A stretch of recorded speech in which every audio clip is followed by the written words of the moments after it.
This is Bumping Into, where we have interesting conversations with people from all walks of life.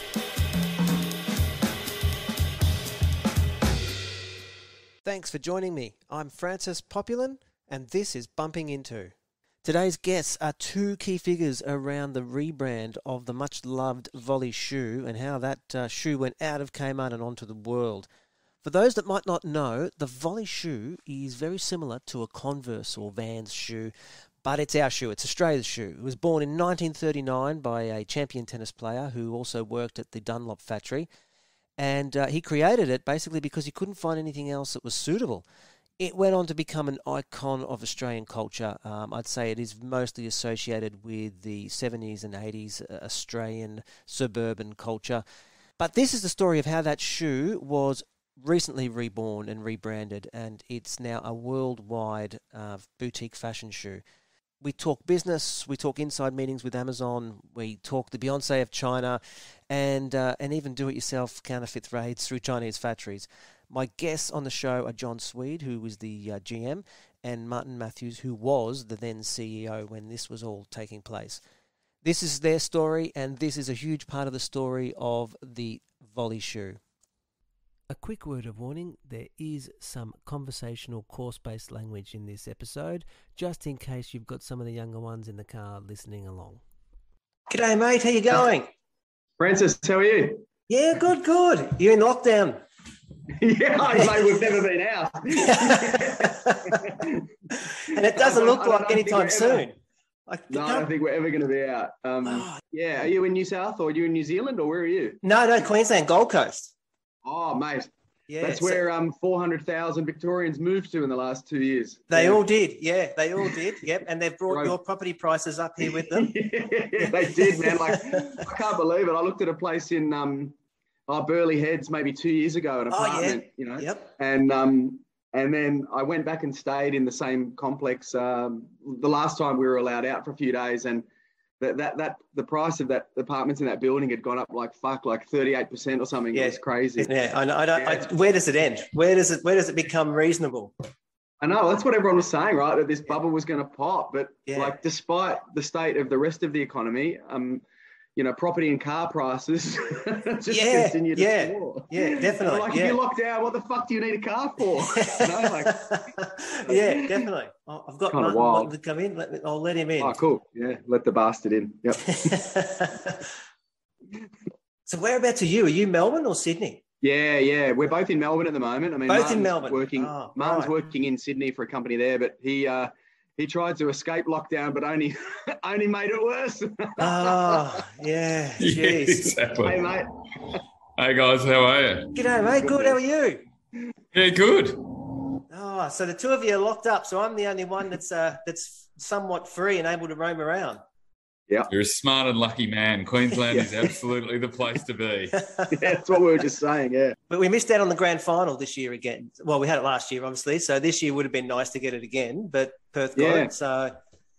Yeah, and a lot of Melburnians have got the shits because it's going to be at night, and I think a grand final at night, I mean, I'm not a huge footy fan, I've got to say, but I think a grand final at night would be fucking sensational. Yeah. All lit up and a band playing and fireworks and... Yeah, we've never done it well enough here, have we? Like the Super Bowl is such a spectacle, you know, the halftime event. And we have, you know, like Meatloaf come on and do a half-ass set at halftime. it's just shocking. Like. Yeah, I wonder if it's a hang-on to the old suburban footy days, you know, where it was the afternoon where the kids and the dad would all go down to the field. Yeah, I think it is. I think it is, which is, I mean, tradition is also very nice. But But I think, you know, people are ringing up saying, oh, my kids can't stay up to watch it. It's on at 7 o'clock. I'm kind of like, you know what?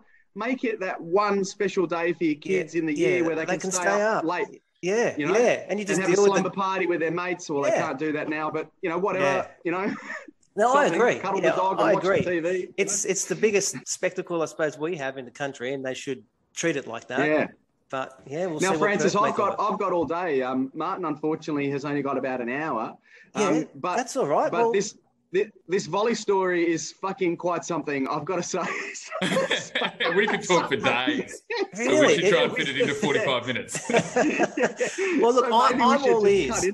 So if you guys want to tell me, I mean, obviously, I'm done a bit of research and how sort of was, bought by Pacific Brands, and that's where I think you guys grabbed it, and then it became its own thing, and you two were the people responsible, I guess, the brains behind let's try and rebrand this from a Kmart shoe into a fashion shoe. Is that sort of a fair call? Yeah, that's pretty much the play, I guess. I think, Martin, you should tell the story because, I mean, your company bought it, and then I'll squeeze in where I think it's applicable.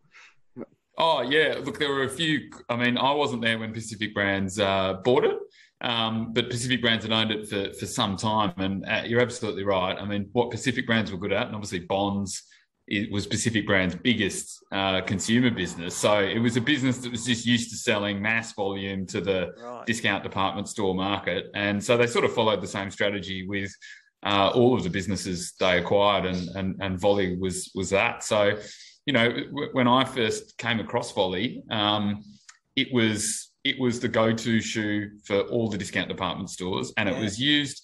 And it was in the days before, all these guys like Kmart, Big W, Target. At that point in time, they didn't source anything directly from Asia. They always relied on local suppliers to do that work. So it was also being used basically as what we would now think of as a private label business. So if they wanted to do a version of a Converse shoe, they'd call the guys at Volley, and Volley would just do a version of the Converse shoe at a low price point, and in it would go. So it was a really big business, but it wasn't really a true brand at that point. And then then when John and I came in was basically at the point that that division was sold off as Brand Collective. So we bought that division with private equity. So that was a deal that I'd worked for Pacific Brands and carved out that division in 2014. And Volley was part of that group, Brand Collective. And so we then had the ability to I guess, set our own strategy. And some of the work had already been done on it. And John came on board very shortly after that. So that's when the journey started. Right. So it would have taken someone to think we could make something out of that. Out of all the brands that were under there, and you've got Volley sitting on a Kmart shelf that's a cheap shoe, someone's stopped and thought, why haven't we made that a trending item? Why haven't we done something with that product? I mean, when I met Martin, we met at a hotel in South Melbourne, just through another mutual kind of friend, and I did a bit of a pitch to Marty because I guess my background had always been with what we would call true branded brands like, Vans, Nike, Reebok, Calvin Klein, that sort of stuff, and my own business. And Martin just said, look, there's been a few people that have had a good swing at this, but kind of no one's been able to pull it off, I suppose. And I, as being an avid tennis player when I was younger, kind of felt that it was a bit sad to see the last shoe that an Australian that won the Australian Open in 1976, which was Mark Edmondson, was on a shelf in a discount department store for $20. Yeah. I just thought that the heartbeat of the brand, there's definitely a place for the brand within those businesses, and the brand has, it needs to be accessible and affordable to people. But I think the hero of the business needed to come out of there and really try and kind of relaunch the brand. And I guess that was really the first mission. It was to sort of, pull our heritage product or rebuild our heritage product outside of discount department store land, and kind of regroup. And that's the journey that Marty entrusted me to do, and we had some fucking cracking times around kind of doing that and what that should look like, and that's kind of how that whole first grassroots campaign came about. I mean, Marty, it's probably better if you tell it, because I'll have a bias to how that goes. Oh, there's going to be quite a few of these where we're going to dispute how events actually unfolded, but yeah, I mean, I think, look, John's absolutely right. We really just, we saw the potential. Like the brand, I think the thing, Francis, is the brand we knew had been cool in different times in the past. Yeah. Sometimes because of deliberate marketing, sometimes just because the brand has such an amazing heritage. Johnny talks about, remembering wearing it as a kid. I mean, every Australian's got a Volley story. And so there was this sort of innate love for the brand, even when it had gone through rough patches. So, Johnny wanted to bring that excitement and that feeling back to the brand and get some cut through. And we were working off, when we kicked this process off, we were working off a tiny business that couldn't afford to fund nationwide marketing campaigns because it was out of Kmart. Kmart had gone fully private label, and so the scale of that business had gone, and we didn't really have significant distribution. So we basically had to take a guerrilla marketing approach. And Johnny came to me and he said, look, he's from a youth fashion background, and there's one marketing strategy tried and true in youth, which is sex sells. Yeah. And he said to me, look, Marty, all I want to do is I want to get some hot models and I'm going to make them naked and I'm going to put them in a car and they're going to be upside down wearing the shoes hanging out of the car. And I was like, cool. Like, that's great. But, like, what's it got to do with anything? Like, what's the hook? So, and we got to this point in our relationship, Johnny and I think this is how we worked really well, where I knew he was always going to push the boundaries, and we got to where my statement to him was always, you've got great ideas, mate. They're just usually they're wrapped up in a few layers of shit, and they need to be unpeeled. Yeah, so you need the two. You need the one person bringing it back and one person pushing it forward, and you find the sweet spot. Yeah, because I figured.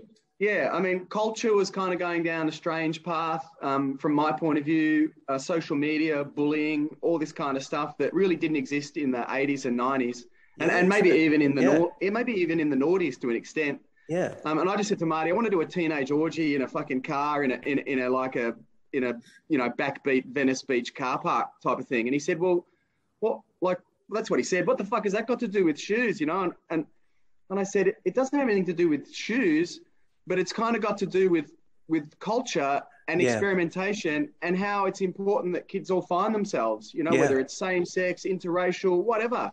Like, that's what my whole teenage youth was experimentation and figuring out kind of who you were. Yeah. And I said, I think that's what the brand needs to do. It needs to kind of get back to basics and strip everything off and figure out kind of what it was. And then we came up with this grassroots kind of catchphrase, which is not a new term by any stretch, okay? But grass, because volley was born on the grass tennis courts of Wimbledon. Yeah, that's clever. Yeah. And rooting, because rooting is iconically an Australian word. That's true. The Yanks don't know what it means. Yeah.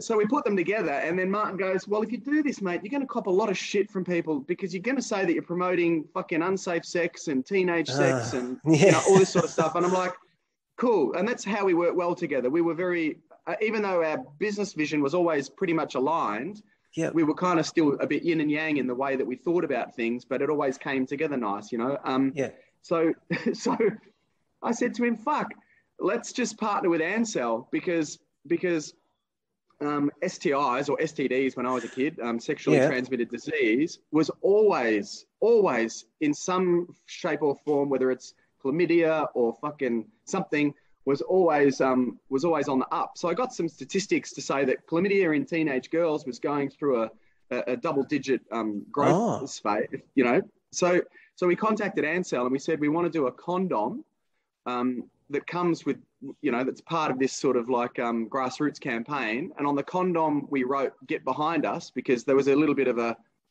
play on words in that. If you're working with me, Francis, right? Yeah, got it. Yeah. And was the what do you call it, Marty? That was the scapegoat to the campaign. Well, it gave it a narrative, didn't it? It gave it because we were both willing to take big risks, I guess. You got to if you're going to be noticed and get cut through when you've got a small budget, you got to take some risks in marketing. And then my view was just you had to have a credible position that marketing had a social message or some kind of connection to either your brand, your history, or culture that was a positive. Even if it was a little bit shocking. It was like, okay, but we're achieving something here. And so that partnership with Ansell was brilliant. Not only did it give us access to a little more marketing budget, it also gave us a story to tell that was aligned with the whole idea of grassroots but have your fun, but do it safely. Yeah.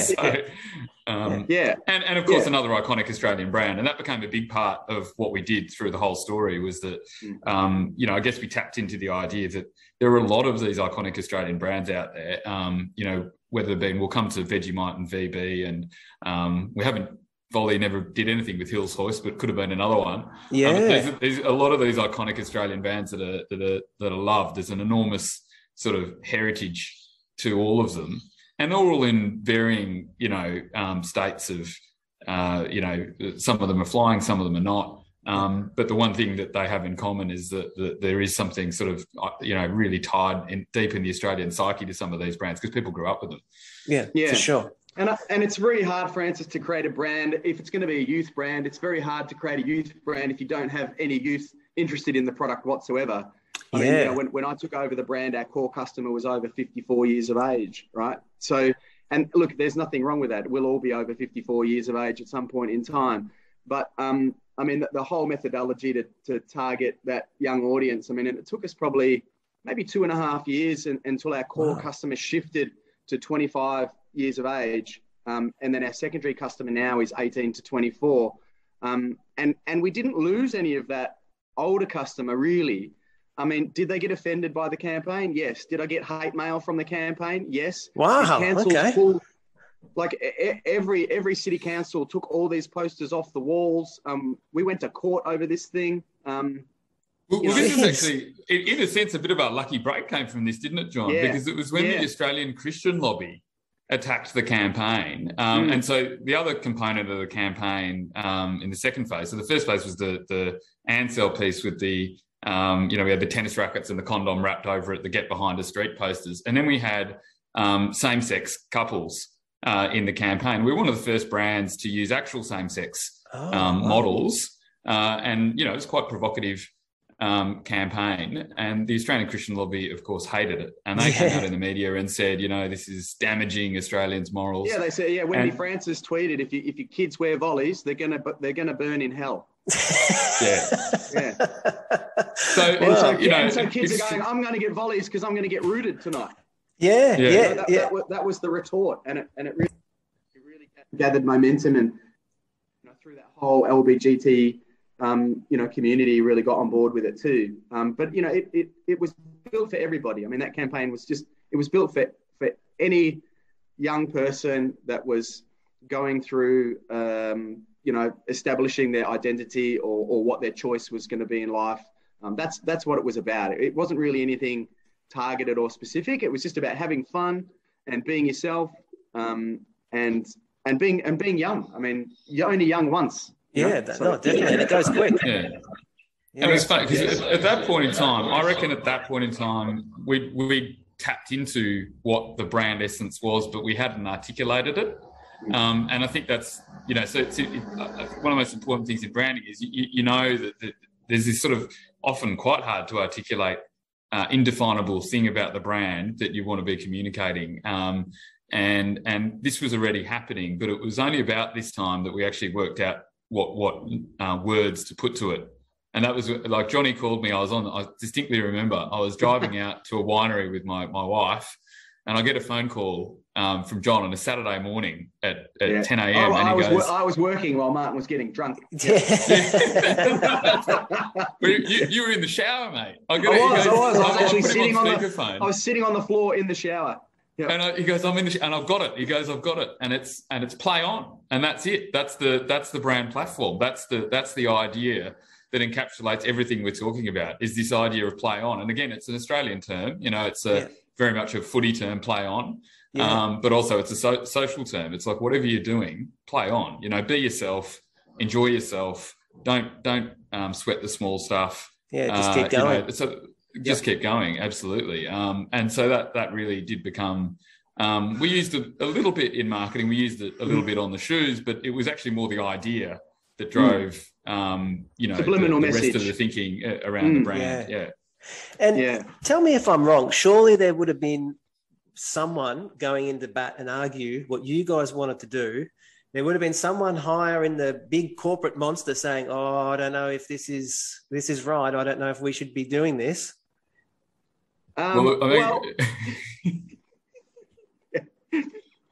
Well, I think, I don't mean, want to send Martin to jail, so he should probably answer that one as well. No. We were fortunate that I think, and this is, so I was the CEO of the company at the time. We were private equity owned.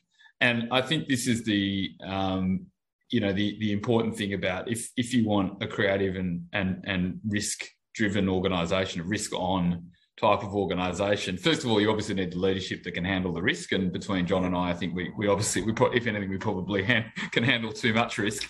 But I think the great credit to our owners was that they understood that that wasn't their role. It wasn't the role of the corporate owners to be influencing, marketing strategy. So they wanted to be freedom. Aware of it. They absolutely did. And that's the credit. Anchorage was phenomenal. Yeah. Yeah. Geez, that's good. That's exceptional. And the real discipline. Uh-oh. We've lost him. I'll fill in some gaps while Martin's frozen. But the interesting thing for me about Anchorage, when I presented this campaign to them and I was explaining to them what rooting was and all this sort of stuff, they were just like, wow. It was difficult because, one of... Sorry, I think we had some connection issues there. Yeah, you froze there, Marty. You froze for a minute, bro. You might have to rewind. Oh, that's all right. As long as you guys kept talking. Yeah. Go for it, mate. Keep going. 21st. I was just saying one of the Anchorage founders was actually Christian. So, in the ACL, so that I think made it even more incredible that they were able to distance themselves from those decisions, just understand that is, ultimately about the brand. And again, it was important though, and it was important to us that we weren't doing shock just for shock's sake. Yeah. That there still was an underlying message that resonated with both the brand and the customer base that was a positive message. And that later translated to support for same-sex marriage, which was the next major campaign, which, I mean, Johnny, do you want to talk a bit about that? Because that was a massive moment for the brand as well. Yeah, it was interesting because, to give you some context on how that came about, I was receiving quite a significant amount of personal hate mail after the grassroots campaign. From people, mums and dads, all sorts of people, and there were 6 letters in particular that were extremely offensive to me personally, and I rang all these 6 people. Jeez, okay. And I just wanted to hear them out and give them some context into what we were doing. And I don't think the shoot was really it wasn't like dirty pornographic. I mean, yes, it was risque and a bit naughty, but I mean, it's nothing that they're not teaching in kindergartens right now, ironically. I spoke to these people. 4 of the people came around and said, look, I understand your point of view. I don't necessarily agree with what you did, but I'll continue to support the brand. And I said, thank you so much. And 2 other people basically just, called me names, told me to fuck off and hung up the phone. I guess, there was one mega supportive letter I got that made a few of us cry actually when we read it. And it was from a lady, who was bisexual. And, I read this letter out at one of the company conferences, in front of 140 staff. And there was quite a few tears in the room. And I never wanted the brand to be about politics. And I still, to this day, don't believe that the Marriage Equality Act should have been a political thing. But Martin and I sort of talked about it, and the company as a whole really wanted to get behind it, and I think we like to normalize things in volley, and I think that's what kind of play on really signifies, is that no one is special and no one is that different. It's just. It's to those people it's normal. To me it's normal. To how I live is normal. To them it's normal, right? Like, so I think the whole pride thing kind of came about that way. I mean, Martin's had a lot of great ideas and has really was really incredible in unraveling all my shit ideas, because to be honest with you, all the great stuff that we did really was driven from him, and not to piss in his pocket, but that's just kind of how we work together. You know, like he's like, oh, you're fucking crazy. Let's just unwrap it and make it sort of, make it better. But that's a good working relationship. Definitely. Yeah. Look, Jerry Seinfeld, Larry David. I mean, they wouldn't have been the same had they not been together. So like I've always loved working with Marty, and the board were incredibly supportive too. Ironically, which I guess most people are kind of scared of the board, but I found the board, secondary to Martin, probably the most comforting couple of people that I've ever worked with in what we're doing, because we really took the brand backwards, initially in a financial sense, to reprogram and kind of reshift. And then, when we got behind the Pride community and we were making donations to, Are You OK? And Wear It Purple and different things, because, Are You OK? I suppose isn't a Pride specific charity, but you can't isolate, mental health or other issues to only a straight sex, portion of the community, right? So this is kind of always what we've been trying to say is don't feel different just because you identify as different. You should feel the same as all of us, because we're all human, Yeah. So, I think we've done over $50,000 in donations now, and we've been doing Pride for about 5 years, and a lot of people don't know that, because a lot of the campaigns that we did do, subsequently were banned, and some have been removed from social media and that sort of stuff. But it was a really interesting tipping point for the brand, and really helped us engage with a community that was big on, current affair issues and all that sort of stuff. And I guess from there, the China story was probably the next big story, where a gentleman that used to work, Peter Flynn, at Brand Collective, sent me an email of a Chinese celebrity called Fei Wong, who was kind of like the Beyonce of China, but a bit older and a bit reclusive, but a mega pop star, singer and actress. And she was going through divorce, I think, at the time, and paparazzi shot her at, I think it was Hong Kong airport, Marty, wearing a pair of white, green, gold, Volley internationals. And the fucking traffic that came to our business from that, it essentially just crippled our servers for days. And I said to Marty, I said, I'm gonna go to China. And he's like, yeah, fucking cool. And kind of, there's a few people, I suppose, in the building laughing about that. But I got my graphic designer just to slightly doctor the date on the photo, because I didn't get this photo until many months after it was actually taken. And I flew into Beijing, and I went into Amazon head office there, and I sat down with the buyers for the China part of the Amazon business, and they couldn't speak much English, and I certainly can't speak any Chinese. And I just showed them the picture of Fei Wong wearing the volleys, and then showed them a picture of the volley with the price, and then they placed an order. And the whole kind of China business just started really, around that. And then, probably 16 months later, we started opening, stores in Shanghai and Beijing. Geez, that's incredible. That's a massive chain of events, isn't it? That's absolutely, and obviously that's still just an uptrending market.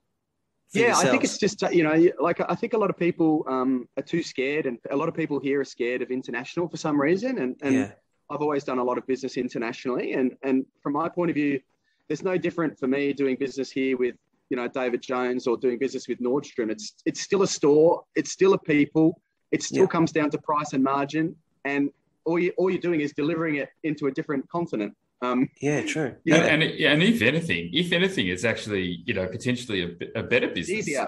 Because people love the idea of Australia. And when you're selling a sneaker like Volley, what is it about this fairly simple canvas sneaker that's different to anything else? Well, not necessarily anything about the shoe, but the idea of it being the iconic Aussie sneaker and part of the Australian lifestyle is what sells it in these markets. So I think Australian brands are way too nervous about international expansion. You contrast that with American brands who have always been confident and early movers. And when they first went to these markets, no one knew what these brands were either. And they built obviously enormous awareness and following in China and throughout Asia, simply by being the first to do it, which is, I think, a lot to do with American culture. You know, they're a more entrepreneurial, perhaps braver bunch than us at times. So we tend to be, you know, I don't know, we underestimate ourselves, I think. Correct. Yeah, definitely. And Francis, it gave us a great opportunity to reset and position the brand where I felt it should be positioned in Australian retail, which was alongside Vans, Converse, Reebok, Nike, Timberland, you know, all these kind of brands. So, you know, our first price point in China was 110 Australian dollars. You know, when the same shoe was on sale here at the time, I think for about fucking $26.99 or something. Yeah. You know, and then we really started to drive the pricing architecture and design new product, you know, and build our e-commerce business here, because unfortunately, no real Australian retailer would give us any traction to try and help us reposition the brand in this country because of its roots in discount department stores. Yeah. They felt that it was tarnished. So I could confidently say that, you know, I think one of the greatest achievements we've had is that we're probably the only footwear brand in the world to have had product in discount department stores, you know, and top tier, you know, sneaker and lifestyle stores like General Pants and Platypus, Hype DC, at the same time, you know, like fucking crazy. And at the same time as that, we had a collaboration going with Tony Bianco, which is a mid to high end tier, I suppose, women's heel fashion brand of all things, right? Yeah. We did a collaboration with them to see, I just really wanted to see if we could sell leather shoes over $150, right? Because Martin and I always used to talk about shit, you know, have we been pigeonholed, you know, at a certain price point? Will people pay this much for volley? You know, blah, blah, blah. So Bianco had like, I don't know, fucking 500,000 followers on Instagram, whatever. You know, Anthony's now become a good friend of mine, but we did this collab. We were in 21 Bianco stores. We had leather product for $169. I mean, did it fly? No, it didn't fly, but it did sell. Okay. You know, so it kind of proved to us that the glass ceiling that we may have thought we had, or that I may have thought we had, just purely because of my background, was not there. And I think that was really encouraging, is that even though the retailers in the country were telling us, you can't do that, volley belongs there, and volley's shit, and volley's cheap, and whatever. And our new customer was telling us that, no, it isn't.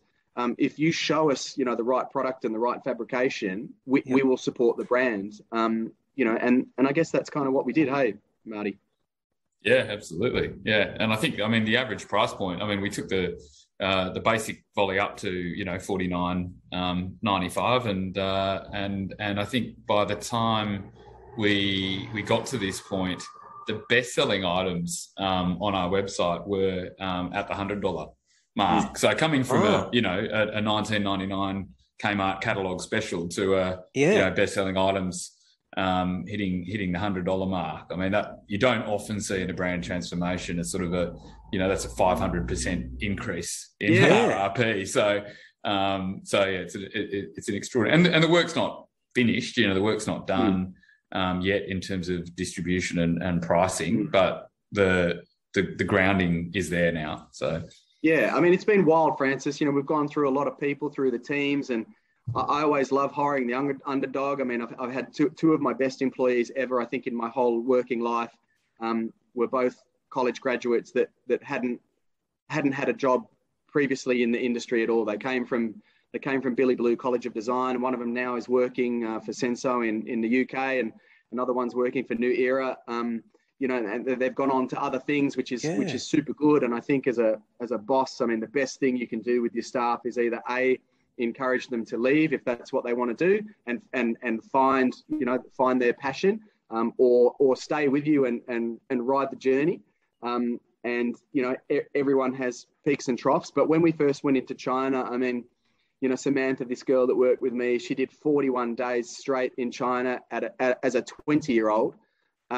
You know, who grew up in country, you know, who grew up in Orbost or somewhere, right? Like, She had to fly back to Hong Kong to renew her visa and fly back in again, and on her own, and battling in factories and arguing with people, and it was a really interesting thing. I mean, when after I showed Amazon the picture of Beyonce, that picture got leaked then through the whole Chinese kind of like, I guess you'd call it the counterfeit network, and we had over 294 illegal counterfeit vendors selling fake volleys on Alibaba, right? Oh, geez. And Martin and I, we ended up doing a deal with a distributor over there who was an interesting guy. His father was the senator at some time of the Sichuan province, and so a fairly heavy hitter, I suppose, in the Communist Party. And Martin and I did a road trip with him and his wife, basically tracking down all these illegal factories and raiding them ourselves. We were banging down doors, and Martin had his GoPro, and we were videoing people. And there was one factory where we were just all kind of sitting there yelling at this guy, and this guy was yelling at us, and we were they were yelling in Chinese, and Cheng was translating it into English for us. And Cheng just looked at Martin and I with this really blank face, because we're kind of in the wild west of China. And he just said, Libby was in the car with the car running the whole time. And he said to Martin, "We need to leave now." And we all ran to the car and sped off because someone was coming with a gun. So, really, really fun, fun times. But we got all those counterfeit vendors shut down within the year. They were all gone. And credit, I mean, it's so interesting, China, because, and we're painting a picture of a bit of the Wild West, which is, one of the provinces of China. But, the Chinese government actually do an incredible job of this. So once you can identify these factories, they go in there. The government goes in and does actually. So they will help. Down. They take action. Yeah, You've just got to, as long as you own the trademark. Yeah. Yep. Oh, right. Okay. Yeah, because you don't get that perception. The perception is that you're on your own. It's just the free for all over there. No, there are operators. They're very entrepreneurial. Some of these factories, and that's why you get this stuff. But the government, once they can identify them, and you have to do a bit of work like we did to find them. Yeah, and it turned out one day. They will go in there. Yeah, one day we just did a random visit with one of our shoe factories in China. We've moved our production into Vietnam now for a number of reasons, but we just went there this day, and I'm looking at all this stock, and I'm looking at the purchase order numbers on the boxes. So on the shoe box, we have a PO number. It could be like 15212, right? And I'm kind of looking at this number, and it's like PO 61721, and I'm like, I've never seen that in my life, right? And I went up to some of the workers in the factory and I said, "What's this stock for?" And they're like, "That's your American stock." And I'm like, "We're not even supplying the US at the moment, right?" And the factory was actually selling volleys on WeChat, a Chinese marketplace type social media platform. And so it turned out that our biggest factory was also at one point in time our largest counterfeiter. So the enemy within. Yeah, right. I mean, hidden in plain sight, which was kind of clever of them, I suppose. But I put all those shoes in a dumpster and set them on fire just to kind of make a point that we weren't going to take any shit. So it was wow. China's been amazing, fucking amazing. China's been amazing, and it's almost a movie script. That story, the whole adventure there could be formed into some type of Australian movie. Well, we do actually have the GoPro footage. It's still saved to my favourites role. There's this great still of John. I've never seen it. There's like, if you could have an expression that just communicated anger, frustration, like there was murder in his eyes at that point. Yeah, I had the bandana on. I looked a bit like Rambo. I was ready to roll. So I guess that's a snapshot of the China business, and then we built standalone stores. So we trialed. We wanted to make the first pop-up store look like a tennis trophy. So we had a guy who was friends with our distributor. There was a civil engineer, and he engineered this glass dome, which had no joins. It was, I don't know. Alex said to me one day, he goes, "It will fall down eventually, but for the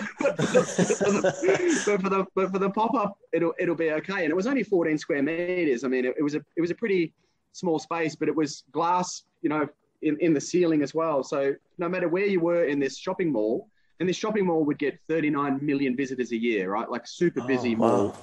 So you could see it from any angle on the escalator, whatever.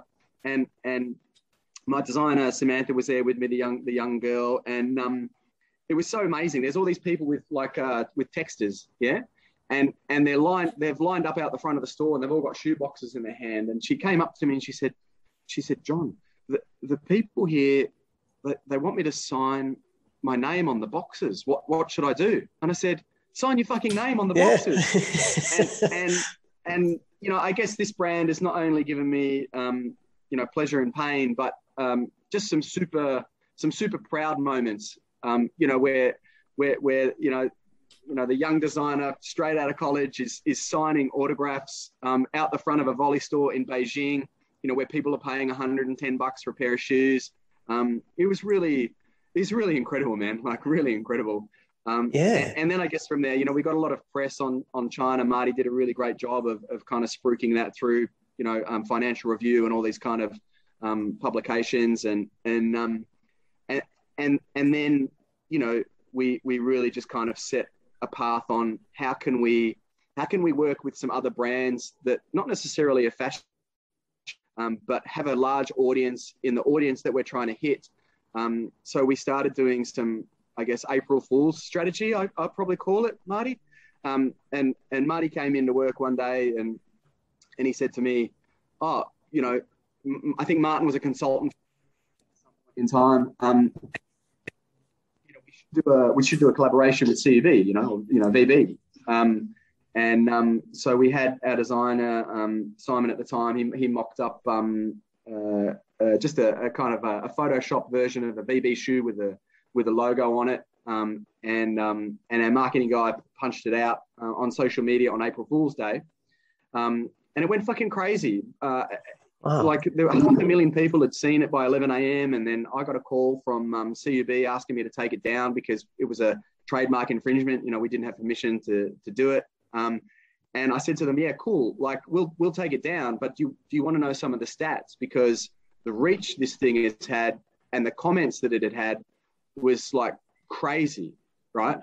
So we ended up having a chat with him, and then kind of Martin worked his magic, I guess, behind the scenes with some of the heavy hitters there about kind of negotiating a zero sign-on fee kind of collaboration, and then we went and built the VB shoe, and we launched it the year after, and that was phenomenal, Francis. I mean, we had the biggest day of online e-commerce in brand collective history with one product. Jeez. And VB had their biggest online day as well with one product.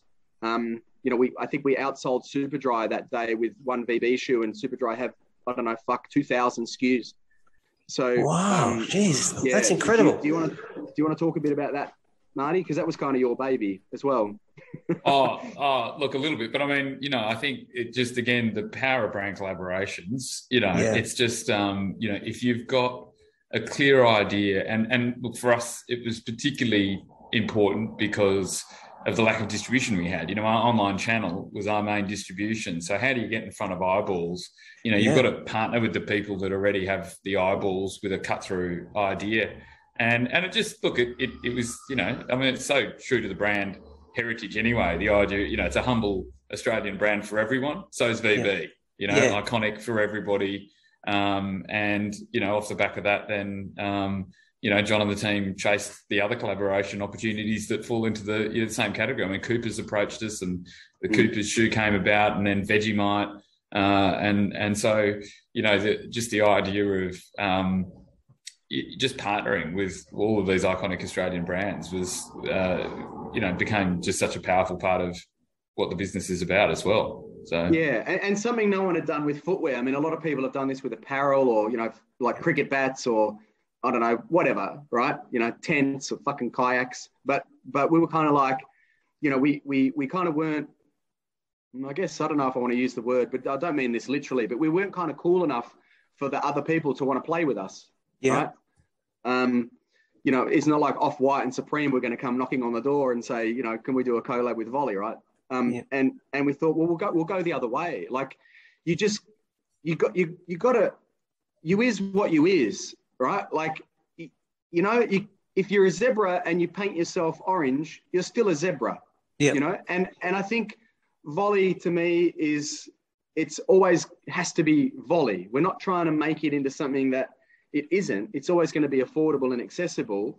And all our product architecture has DNA of each shoe that kind of, goes into the next one. But at some point in time, the audience could say, well, that's not very similar to that. But you've got to evolve, don't you? I mean, and this was just a phenomenal way to do that and increase our, our audience size. And, VB's audience too is really skewed into a young customer as well now. And that's the kind of direction that they were trying to sort of infiltrate at the time. So same with Vegemite, and they were all starting to do merch. They were doing like corduroy hats, and they were doing some sweaters. And now I think, through us too, arrogantly, I think I could say that we've proven to them that their merch business actually can be a very important part of their brand. It can give them street culture and keep them top of mind in that audience. It's probably never going to be their biggest revenue raiser because they make $1 billion out of beer, but it's a very poignant thing for youth to 10 kids wear a VB vintage sweater to a music festival and 14,000 other kids see it. You know what I mean? It's kind of that kind of nuance, subliminal sort of messaging stuff. I think that's really good. Yeah. And with the Olympics, obviously you guys gave shoes to all of the Olympians that were there. Does that have a big flow-on effect? Do you get a lot coming off the back of that exposure? Yeah, so the brand had done, I think, the Olympics in London in 2012 prior to my engagement, and I was kind of always interested in it because I thought, given our catchphrase is, the soul of Australia, then we really should be like Sportscraft is to the uniform. I mean, I think they've done the uniform almost forever, it seems, but we should be the fucking footwear sponsor because we are the soul of Australia, and our colours are green and gold. They're actually our Pantones are probably within a couple of percentage points of a variation of the green and gold. We actually, one of the guys at work from Julius Marlow, Craig, introduced me to because I think they put a pitch in to do the dress shoe. He introduced me to Hayden, the guy at the Olympics, and then we had a chat, and I'm just like, dude, we should just do this all the time, like. So we did. I mean, we really wanted to do the Paralympics this year just gone as well, but they'd already signed a deal with Mizuno, a Japanese footwear brand, so we couldn't fit those that team out, unfortunately. But I think despite COVID and all the stuff, I think it kind of goes back to that whole grassroots thing because for athletes to do a 4-year training cycle to peak at the end of the 4 years, only to have to do a 5th year of training. It's a real gritty, determined thing. And then to compete, with zero audience, probably in the action sport realm, I guess, as far as, I've had some chats with some of the skaters and those guys, but it's very challenging in that environment, I think, to perform at your best without the hype of an audience. It's very different to surfing, I suppose, because maybe when you're out riding a wave, we chatted with Owen that it's hard to tell even if there is an audience. You're just always trying to be your best no matter what and just beat the guy on the wave. It was phenomenal for us. And we did a limited release of shoes, which we sold out of, which was nice. We didn't buy a lot, but, we supplied over 1,000 pairs of shoes to the officials and stuff like that and the team. Geez, that's a lot of shoes. Yeah, but the feedback we got from them, because, Simon, the guy that we had doing design, did a ton of work on making the shoes more comfortable. And, we developed our own inner sole and our own material within the inner sole. And even though the shoe still looks a little sort of plain and simple, it's super comfortable for the price point. And a lot of the athletes have said, how good it was. I mean, they even when they came back to Melbourne, I'm watching the news and a lot of them are still wearing their volleys. Whereas, maybe in the past, some of the feedback was that a lot of athletes got blisters and they weren't very comfortable. So it's a credit to the design team to making sure that, that if we are going to be the soul of Australia and we are going to support our greatest, athletes and champions, then then they need to be able to get to the stage without fucking sore feet, you know? Yeah. Like I said, the logistical requirements, Francis, and credit to the team that managed it. But, you know, you've got, it's not exactly a custom make, but you have to get to the sizes of the feet of the swimmers and the basketballers. I mean, this is almost inhuman stuff. I mean, these guys have size. Yeah, we 17. went up to size 18. Wow. So we had to reopen all our tooling from a size 13 all the way up to an 18. You know, so there's a significant cost. Yeah. You know, financially from the brand, but for me, that's not what it's about. It's about supporting the people, and I think, you know, the good thing now is that we have those molds open and we can release product in larger sizes, because it's quite common now for people to have size 14, 15 feet. You know, with all the Steggles chicken that gets eaten, I suppose. Does that leave the door open, like, to having, I suppose, developing a high-end shoe, like having a Hoka type or some sort of high-end running shoe that, like the Mustang, it looks like the old one, but it drives like the new one. Is that the next evolution?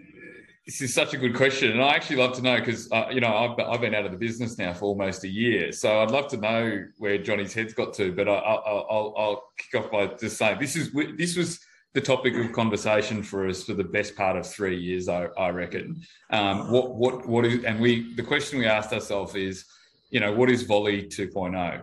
Because what we told ourselves was that Volley 1.0 in 1939 was an incredibly innovative sneaker. So if you rewind back to I mean, first of all, virtually no one was wearing sneakers back then.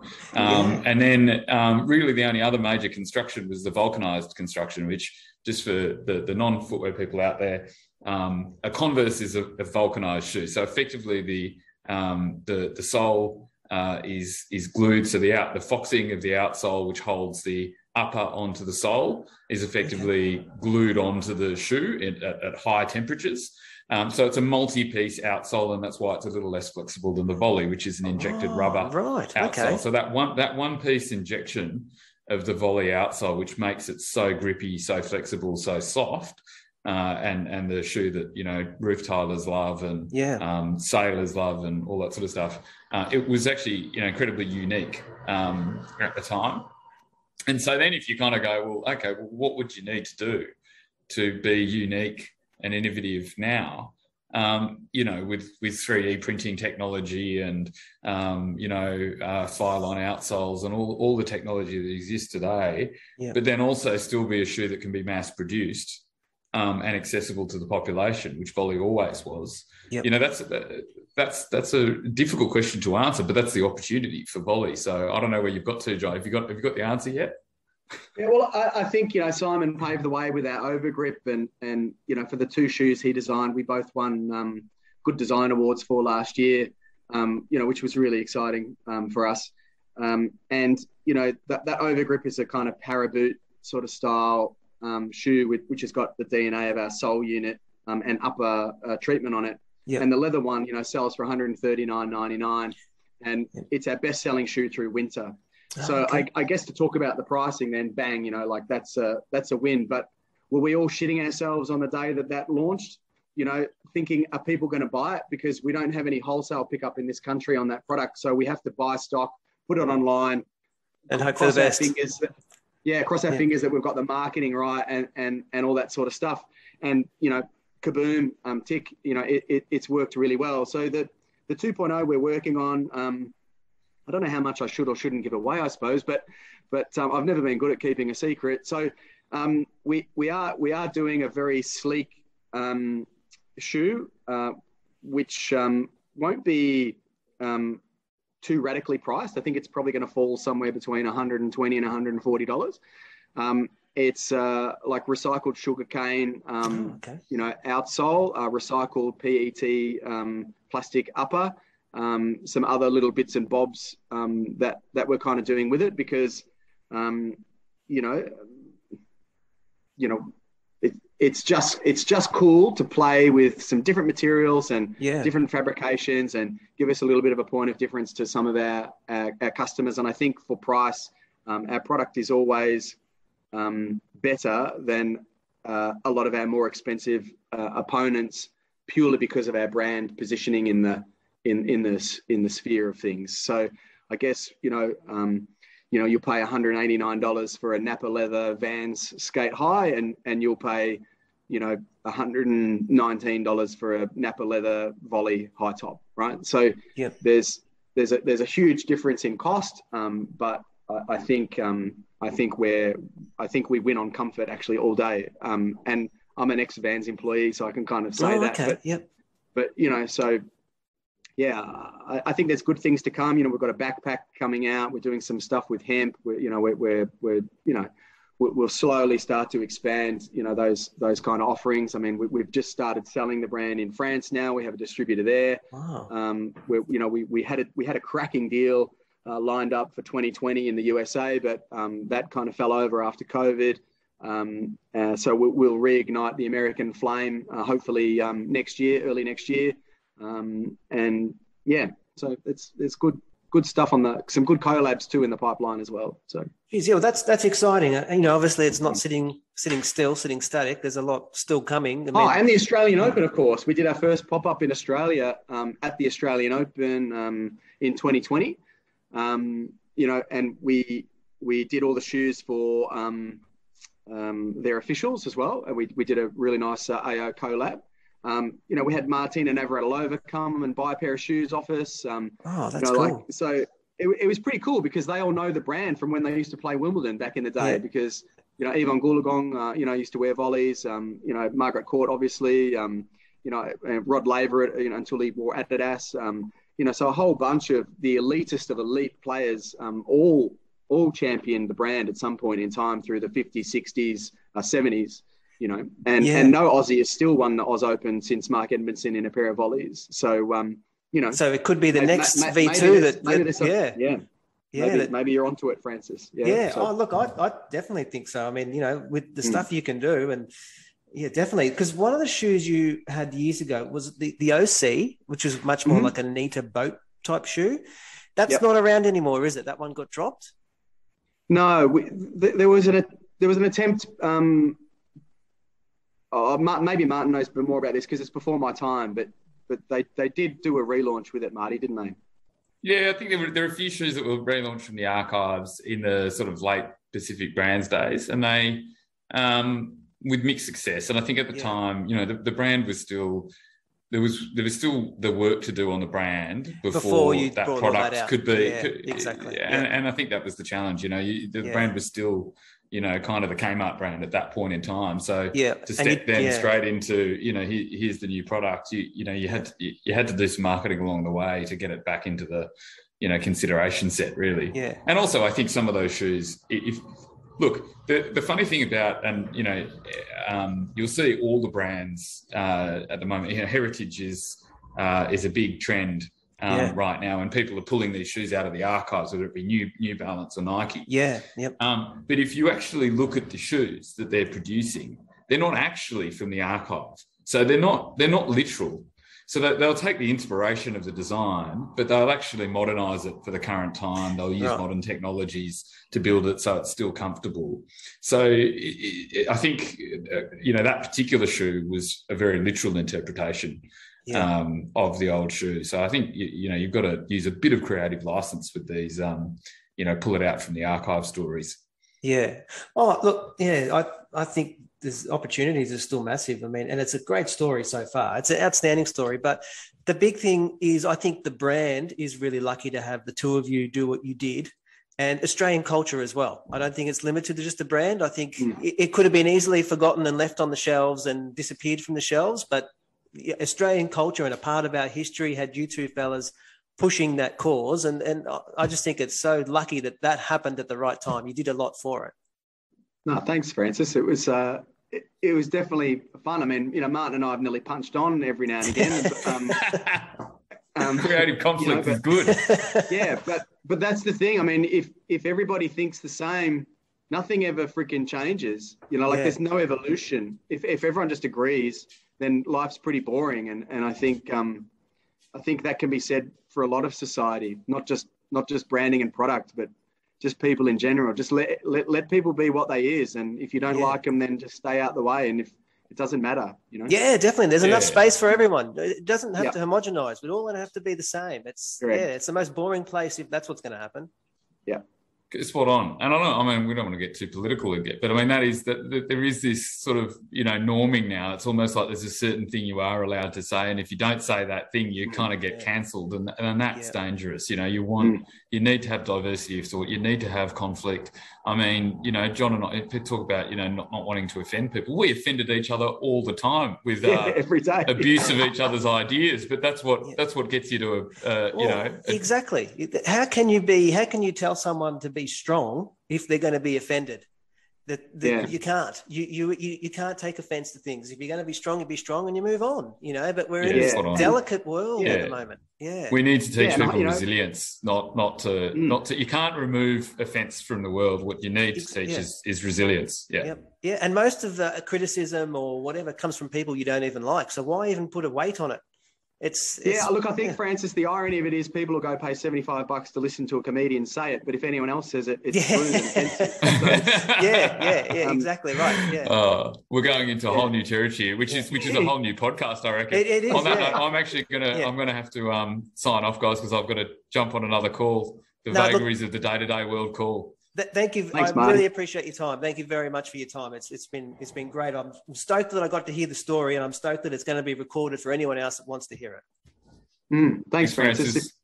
Is there anything else you want to talk about while Marty goes, or have we answered all your questions? Look, you've got everything. There's a movie script. There's everything. See, but I tell you what, if you blokes are ever up on the Gold Coast, give me a call and we'll catch up. We'll go out for a beer or a coffee or breakfast, whatever. Yeah, love to, man. Love to see you in person. So hopefully sometime before 2032. Yeah, I hope so. Yeah. No, look, that's great. Right. Thanks again, Nate. I'll speak to you all very soon. Okay, no sweat. See you, man. If that doesn't make you want to go out and grab a pair of volleys, then I don't know what will. Thank you very much for sticking to the end of the podcast. Thank you very much to my guests, and thank you very much to all of the personal assistants that help organise the times and coordinate it so everyone was free. If you are interested in grabbing a pair of volleys, I would recommend you head to their website and grab them online. Go to volley.com.au. There is a huge range of volleys on there. The build quality also is better from the ones that you grab in the Heritage or the Juice series, as opposed to what you can grab at some of the cheaper department store ranges. So make sure you do check out their online website. If you know anyone that you think would enjoy the show, please do share it. And I look forward to speaking to you on the next podcast.